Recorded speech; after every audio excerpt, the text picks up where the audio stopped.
Hello बच्चों। Last class हम लोग शेयर होल्डर फंड्स के बारे में बात कर चुके थे। ठीक है, तो ये पॉइंट हमारा कंप्लीट हो चुका था। Application money pending on allotment ये भी हम लोग डिस्कस कर चुके थे। तो हमारी अगली हेडिंग जो हम लोग इस वीडियो में डिस्कस करेंगे वो है नॉन करंट लाइबिलिटीज। तो नॉन करंट लाइबिलिटीज और करंट लाइबिलिटीज, इन दोनों के अंदर डिफरेंस होता है कि ये जो नॉन करंट लाइबिलिटीज हैं जनरली, बेटा इसका एक और एग्जैक्ट डेफिनेशन भी होता है, ऑपरेशनल साइकिल। तो वो हम लोग एक सेपरेट वीडियो में डिस्कस करेंगे। अभी के लिए आप ये ध्यान रख सकते हैं कि नॉन करंट लाइबिलिटी वो सब लाइबिलिटीज होती हैं जो हम 12 मंथ्स के बाद में पे करेंगे, after 12 months from the balance sheet date. और करंट लाइबिलिटी वो होती हैं जिनकी पेमेंट हम विद इन 12 मंथ्स पे कर देते हैं। बेटा ये पॉइंट अप्लाई होता है जनरली। ठीक है, इसका एग्जैक्ट क्या सिस्टम होता है वो आपको ऑपरेशनल साइकिल के वीडियो के अंदर एक्सप्लेन करेंगे। तो अभी हम लोग बात कर रहे हैं नॉन करंट लाइबिलिटीज के बारे में। तो यहाँ पर जो भी पेमेंट हमें कंपनी को करनी है, कंपनी ने जो भी पेमेंट करनी है वो सब ऐसी होगी जो कंपनी ने 12 मंथ्स के बाद पे करनी है। तो ध्यान दीजिएगा इसमें कौन कौन सी नॉन करंट लाइबिलिटीज हैं। सबसे पहले लॉन्ग टर्म बोरोइंग, कंपनी ने पैसा उधार लिया हुआ है जो वापस करना है कब, 12 महीने के बाद। डेफर्ड टैक्स लाइबिलिटी हो, वो भी हमारी एक नॉन करंट लाइबिलिटीज की कैटेगरी में आती है। नेक्स्ट वन आता है अदर लॉन्ग टर्म लाइबिलिटीज। उसके अलावा कौन कौन सी और लॉन्ग टर्म लाइबिलिटीज हैं, और लॉन्ग टर्म प्रोविजन। तो इसको बेटा शॉर्ट फॉर्म में आप इससे भी याद रख सकते हैं, LOL। ठीक है, डी जो होता है बेटा इसको साइलेंट वाइज लेके चलिएगा, ये आपको अलग से ध्यान रखना है। वैसे +2 के सिलेबस में ये टर्म भी नहीं होती, लेकिन हम लोग मीनिंग जरूर डिस्कस करेंगे। लॉन्ग टर्म बोरोइंग, कंपनी ने क्या कर रखा है, पैसा उधार ले रखा है। कंपनी जो पैसा उधार लेती है ना बेटा, इसके ना अलग अलग सोर्सेज है। कंपनी पैसा उधार लेती है बैंक से, या फिर कंपनी पैसा उधार लेती है किससे, पब्लिक से। जब कंपनी बैंक से पैसा उधार लेती है तो उसको हम लोग नाम क्या देते हैं, बैंक लोन। किसी फाइनेंशियल इंस्टीट्यूशन से भी उधार लेती है तो उस केस में भी उसको लोन फ्रॉम और उस इंस्टीट्यूशन का नाम लिख दिया जाता है। जब पैसा कंपनी पब्लिक से उधार लेती है तो उस केस में हम लोग उसे नाम देते हैं डिबेंचर्स। यानी कि डिबेंचर क्या होता है, डिबेंचर पब्लिक से लिया गया एक तरह का लोन होता है, जिसके ऊपर कंपनी क्या करती है, फिक्स रेट से उनको मेंशन करती है कि हम तुम्हें इंटरेस्ट देंगे।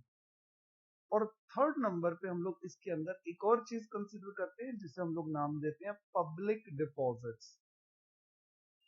ये पब्लिक डिपॉजिट्स क्या होते हैं, कंपनी पब्लिक को इनवाइट करती है। यानी कि कंपनी है ना अपने आप को एक बैंक की तरह, जैसे बैंक काम करते हैं, कंपनी पब्लिक को इनवाइट करती है, तुम है ना अपनी छोटी छोटी सेविंग्स हमारे पास लाकर जमा करो। बेसिकली वैसे होता तो ये सिर्फ एम्प्लॉयज के लिए बेनिफिट है। कंपनी अपने एम्प्लॉयज को बोलती है कि भाई तुम लोग हमारे पास पैसा जमा करवाओ, बैंक में सेविंग अकाउंट मत रखो, बैंक में एफडी मत करवाओ, कंपनी में ही करवा दो। तो कंपनी कहती है भाई अगर हमारे एम्प्लॉयज हमारे पास पैसा जमा करवाएंगे ना तो हम उनको बैंक से भी ज्यादा रेट से इंटरेस्ट देंगे। तो इस एम्प्लॉय ने क्या किया, 5 लाख रुपए कंपनी के डिपॉजिट्स में पैसे जमा करवा दिए। तो कंपनी कहती है भाई बैंक से तुम्हें 8% इंटरेस्ट मिल रहा है, हम तुम्हें 12% दे देंगे। तो इस लालच पे करवाते भी हैं कंपनी के एम्प्लॉयज। तो कंपनी के लिए ये जो 5 लाख रुपए डिपॉजिट करवाए गए, वो बताइए भाई कंपनी के लिए एसेट्स है या लाइबिलिटी। कंपनी ने वो पैसा वापस करना है। जनरली हम ये मान के चलते हैं कि ये पैसा कंपनी ने लॉन्ग टर्म में वापस करना है। अगर क्वेश्चन में स्पेसिफिकली गिवन हो कि ये भाई 12 महीने के अंदर वापस करना है तो आपकी अगली हेडिंग है। इस हेडिंग के अंदर तो लोन वही आएंगे जो आपने आफ्टर 12 मंथ्स पे करना है। तो ये आपकी पहली हेडिंग है बच्चे, लॉन्ग टर्म बोरोइंग। ये हमारी हेडिंग कंप्लीट होती है। ठीक है, इसके रिगार्डिंग ये सारे पॉइंट्स हैं बेटा, ये सारे पॉइंट्स मैं आप लोगों को एक्सप्लेन कर चुका हूँ। ठीक है, इसका ये मैटर हटा देते हैं। अब देखिए विजिबल है ये डिबेंचर्स जो कंपनी ने इशू किए, लोन वगैरह बैंक से या किसी फाइनेंशियल इंस्टीट्यूशन से लिया, और पब्लिक का वो सारा पैसा जो हमारी कंपनी के अंदर जमा है। पब्लिक बेसिकली ये कंपनी के एम्प्लॉयज होते हैं, एम्प्लॉयज के वो सारे डिपॉजिट जिनकी पेमेंट हमें 12 महीने के बाद में वापस करनी है। क्लियर बेटा, ये पॉइंट भी हमारे कंप्लीट हो गए। Next deferred tax. बेटा डेफर्ड टैक्स क्या होता है, डेफर्ड टैक्स का डिटेल हमारा +2 लेवल के सिलेबस में नहीं है। इसमें आप लोगों को ये ध्यान रखना पड़ता है कि जो हमारे अकाउंट्स होते हैं वो बेटा अलग अलग टाइप के होते हैं। एक अकाउंट्स होता है हमारा फाइनेंशियल अकाउंट, एक होता है हमारा कॉस्ट अकाउंट, एक होता है हमारा टैक्स अकाउंट। इस तरीके हमारे अलग अलग और भी वैरायटीज होती हैं। फाइनेंशियल अकाउंट का मतलब होता है कंपनी का सिर्फ प्रॉफिट या फिर लॉस का पता लगा। कॉस्ट अकाउंटिंग के अंदर हम लोग ये देखते हैं कि कंपनी अगर कोई प्रोडक्ट बना रही है तो उस प्रोडक्ट की कॉस्ट क्या है। और टैक्स अकाउंटिंग के अंदर कंपनी ये कैलकुलेट करती है कि एज पर टैक्स रूल्स, यानी कि टैक्स के रूल्स के अकॉर्डिंग, टैक्स के रूल्स के according, as per tax rules हमारी इनकम क्या होनी चाहिए। यानी कि अकाउंट्स में ये जो प्रॉफिट्स और इनकम वगैरह हम लोग कैलकुलेट करते हैं ना बेटा, ये दो तरीके होते हैं। ये जो प्रॉफिट निकाला जाता है ये आपका अकाउंटिंग स्टैंडर्ड्स, अकाउंटिंग प्रिंसिपल्स, उनके बेसिस को फॉलो करके उससे कैलकुलेट किया जाता है, ठीक है। जबकि इनकम टैक्स से इनकम निकालने का, प्रॉफिट निकालने का रूल अलग होता है। तो जब ये दोनों का रूल ही अलग है तो उस केस में हम लोग क्या करते हैं कि अगर अगर सिचुएशंस आ जाएं, ध्यान दीजिएगा, अगर हमारी अकाउंटिंग इनकम ज्यादा हो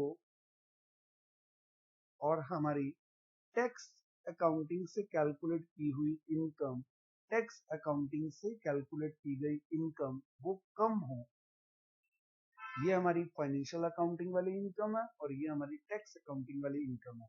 अगर हमारी टैक्स अकाउंटिंग वाली इनकम ज्यादा होती है तो इन दोनों इनकम्स के डिफरेंसेस से हमारा एक अकाउंट ओपन किया जाता है जिसको हम लोग बोलते हैं डेफर्ड टैक्स लायबिलिटी।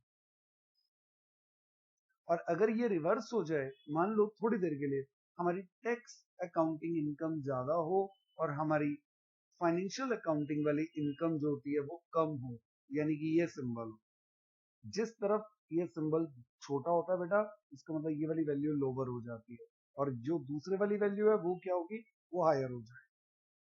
अगर हमारी फाइनेंशियल अकाउंटिंग वाली इनकम कम है और टैक्स अकाउंटिंग वाला ज्यादा है तो उस केस में जो डिफरेंस होता है उसे हम शो करते हैं एसेट साइड।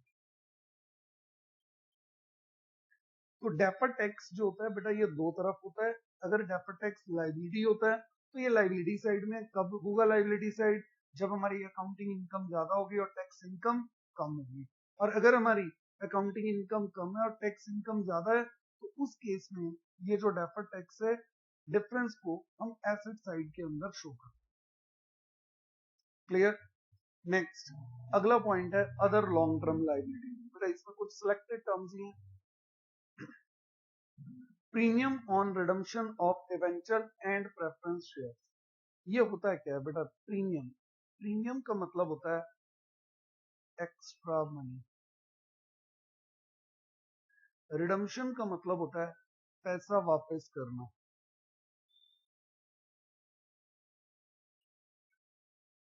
आई थिंक अगर आप इनको सिंपल लैंग्वेज में पढ़ लो बेटा बहुत ही इजी हो चुका है। अब अदर लॉन्ग टर्म लायबिलिटी, अब मैं आपको इसके बारे में समझा देता हूँ कि ये है क्या। देखिए ध्यान दीजिएगा, हमने अभी थोड़ी देर पहले बात करी थी कि कंपनी होती है, कंपनी क्या करती है, पब्लिक से लोन लेती है, बताया था। वो जो पब्लिक से लोन लिया गया उस लोन को हम लोग क्या बोलते हैं, डिबेंचर। मान लो मेरी कंपनी ने पब्लिक से लोन लिया था 100 रुपीज का, तो ये लोन 100 रुपीज मेरे लिए क्या हो गया, लॉन्ग टर्म लायबिलिटी। ये वाली बात क्लियर।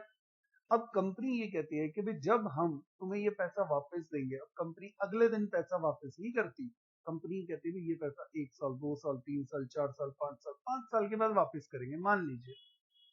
और 5 साल के बाद जब वापस देंगे ना, तो 5 साल के बाद वापस हमने आपसे लोन कितने का लिया था, 100 रुपीज, उसका इंटरेस्ट तो हम आपको हर साल पे करते रहेंगे, हर ईयर बाय ईयर। लेकिन जो एंड में ये 100 रुपए है ना, जब हम एंड में वापस करेंगे ना तो आपको 140 दे देंगे। इसका मतलब क्या हुआ, आपके लिए 40 रुपीज बेनिफिट और कंपनी के लिए 40 रुपीज क्या है, एक तरह का नुकसान। तो ये जो अमाउंट होती है ये कंपनी शुरुआत में जब पब्लिक से लोन लेती है ना, पब्लिक को तभी बता देती है कि हम आपको वापस करेंगे तो ज्यादा पैसे करेंगे, तो वो जो ज्यादा पैसे रिटर्न किए जा रहे हैं वो कंपनी के लिए क्या है, एक बार के लिए तो कंपनी के लिए क्या है, लाइबिलिटी। लॉन्ग टर्म क्यों है, क्योंकि एक साल के बाद तो वापस करना नहीं, पैसा वापस कब करना है जी, 5 साल के बाद। तो 5 साल तक वो अमाउंट 40 रुपीज जो आपने प्रीमियम देना है उसे हम लोग अदर लॉन्ग टर्म लाइबिलिटी के नाम से शो करते हैं। सेम यही केस शेयर्स के केस में भी हो सकता है।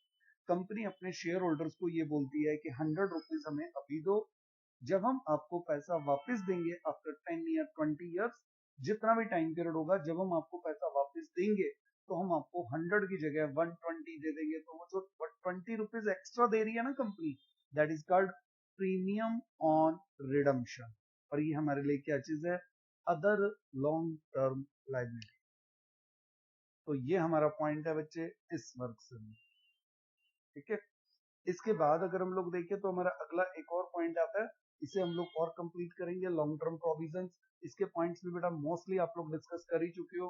लॉन्ग टर्म प्रोविजन एम्प्लॉय के बेनिफिट के लिए बनाए गए प्रोविजन, जिसमें कौन कौन सा आता है, प्रोविडेंट फंड, और पीछे अभी अभी हम लोगों ने पीछे बात की थी प्रोविडेंट फंड और पेंशन फंड।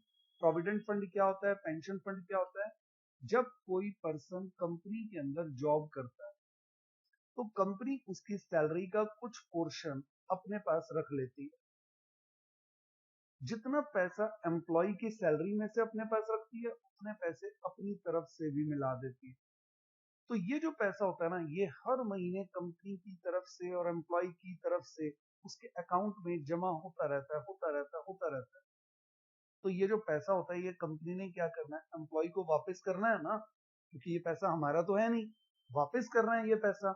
इस अमाउंट को हम लोग क्या बोलते हैं, प्रोविडेंट फंड, या फिर ये पेंशन फंड के लिए भी हो सकता है, जिससे कंपनी अपने एम्प्लॉयज को रिटायरमेंट के बाद पेंशन की फॉर्म में वापस करती है।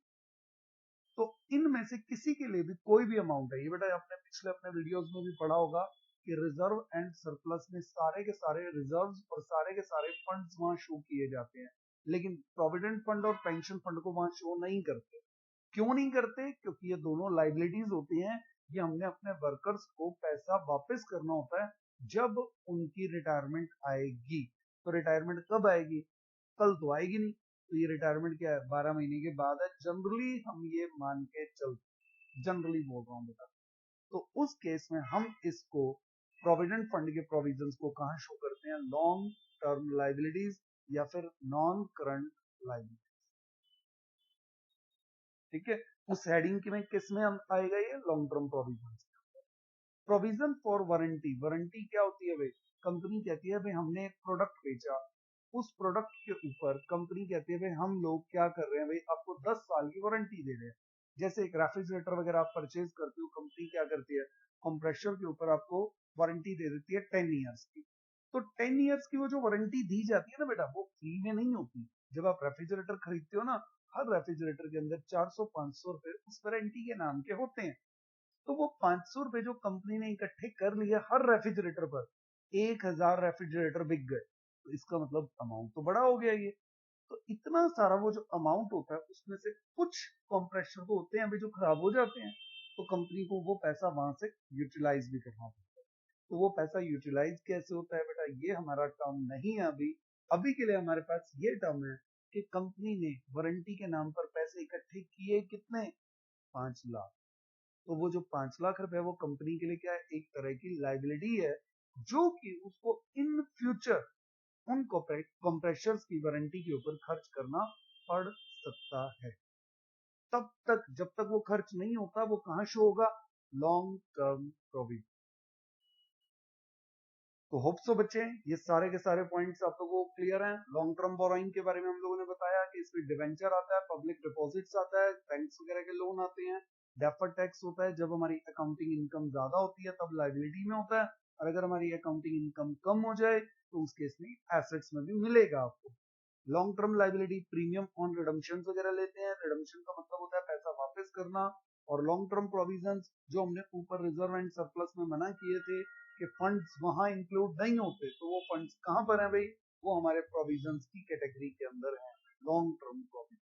तो ये सारे पॉइंट्स आपके कंप्लीट होते हैं बेटा नॉन करंट लाइबिलिटी ओवर।